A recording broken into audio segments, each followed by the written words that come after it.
ন্যায়ৰ যুঁজখন চলি আছে ন, মই চলাই থাকিব লাগিব, মই যুঁজি থাকিব লাগিব। সেইকাৰণে অসমবাসীসমূহ অসমবাসী ৰাইজৰ মই সহায় সহযোগিতা মোৰ লগত মই সেইখিনি হওক। নমস্কাৰ, এই মুহূৰ্তে লৈছোঁ অসমৰ লগতে ভাৰতৰ কেইবাটাও প্ৰান্তৰ ডাঙৰ খবৰ। এনেদৰে খবৰবোৰ নিউজ চাবলৈ হ'লে আমাৰ চেনেলটো ছাবস্ক্ৰাইব কৰি ভিডিঅ'টো লাইক কৰি ভিডিঅ'টো শ্বেয়াৰ কৰি দিব আগলৈ। গৰিমা শইকীয়া গাৰ্গে কি কৈছে কান্দি কান্দি চাহক আমাৰ এই প্ৰতিবেদন। জুবিনৰ ন্যায় দিবই লাগিব। জুবিনৰ ন্যায়ৰ যুঁজখন চলি আছে আৰু চলি থাকিব, মই চলাই থাকিব লাগিব। সমূহ অসমবাসী ৰাইজলৈ মই সহায় সহযোগিতা বিচাৰিছোঁ। জুবিনৰ ন্যায় প্ৰদানৰ যুঁজৰ বাবে অসমবাসী ৰাইজক কান্দি কান্দি সহায় ভিক্ষা কৰিলে গৰিমা শইকীয়া গাৰ্গে। ন্যায়ৰ যুঁজখন চলি আছে ন, মই চলাই থাকিব লাগিব, মই যুঁজি থাকিব লাগিব। সেইকাৰণে অসমবাসীসমূহ অসমবাসী ৰাইজৰ মই সহায় সহযোগিতা মোৰ লগত মই সেইখিনি শক্তি মই তেওঁলোকৰ পৰা বিচাৰিছোঁ। কাৰণ সেই যুঁজখন চলাবই লাগিব আৰু ন্যায় আমি পাবই লাগিব। যদি জুবিনৰ কাৰণে ন্যায় নহয় অসমত, তেতিয়াহ'লে আৰু কোনে ন্যায় পাব? গতিকে সেইখন বিচাৰ ভালকৈ হ'বই লাগিব, দুখীয়ে শাস্তি পাব লাগিব। আৰু যিটো পৰিণাম আমি ভুগিছোঁ, আমি এদিন দেখিব লগা হৈছে। জুবিন আমাৰ তেওঁৰ কাৰণে অন্ততঃ সেই ন্যায়খিনি প্ৰতিষ্ঠা হওক, মই এইটোৱে বিচাৰিছোঁ।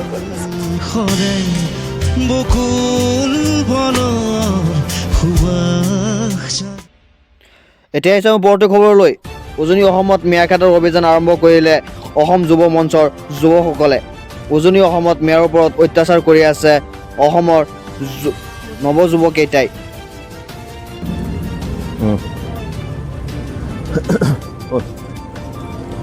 না, মই অখিল গগৈ নহয় যে মই মিয়াক চুমা খাম। মিয়াক খেদাব স্পষ্ট কথা। হাজাৰ ধুমুহা আহিলেও, হাজাৰ শক্তি প্ৰয়োগ কৰিলেও এটাও মিয়া কোনো কাৰণতে উজনি অসমত থাকিব নোৱাৰিব।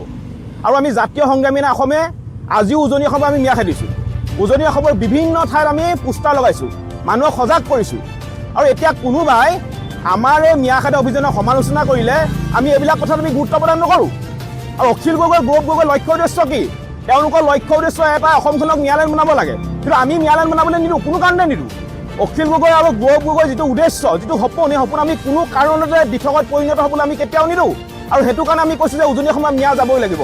আৰু এইখন যিখন যুঁজ কৰিছোঁ, এই যুঁজ চলি থাকিব। এই যুঁজ কোনো কাৰণতে ৰখাই দিয়া নহ'ব।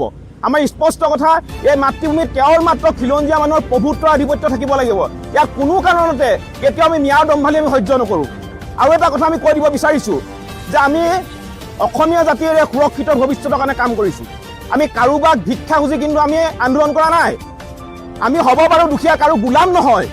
আঁঠু কাঢ়ি ভিক্ষা খোজাৰ জাতীয় সংগ্ৰামী অসমৰ নিয়ম নহয়, নিয়ম নহয়, নিয়ম নহয়। আৰু এটা কথা কৈ দিছোঁ, আৰু অখিল গগৈ, গৌৰৱ গগৈ বা সম্পূৰ্ণ বিৰোধী দলসমূহে এটা ভয় খাইছে। কাৰণ আমি সমগ্ৰ অসমতে উজনি অসমত আমি বেনাৰ পোষ্টাৰ লগাইছোঁ, ৰাইজক সজাগ কৰিছোঁ। ৰাইজ সজাগ হৈছে আৰু ৰাইজ ওলাই আহিছে। আৰু ভয় খাই এতিয়া আবুল জাবুল বকিবলৈ আৰম্ভ কৰিছে। আৰু হিমন্ত বিশ্ব শৰ্মাৰ পৰা টকা লৈ যে আন্দোলন কৰা যিটো কথা কৈছে, এই কথা হৈছে গছত গৰু উঠা কথা। এনেধৰণৰ কথা বতৰাক জাতীয় সংগ্ৰামী অসমে কেতিয়াও গুৰুত্ব প্ৰদান নকৰে। আমাৰ সংগ্ৰাম চলি থাকিব। কোনো কাৰণতে আমাৰ সংগ্ৰাম কোনেও আমাক ৰখাব নোৱাৰে। আমাৰ স্পষ্ট কথা, পুনৰবাৰ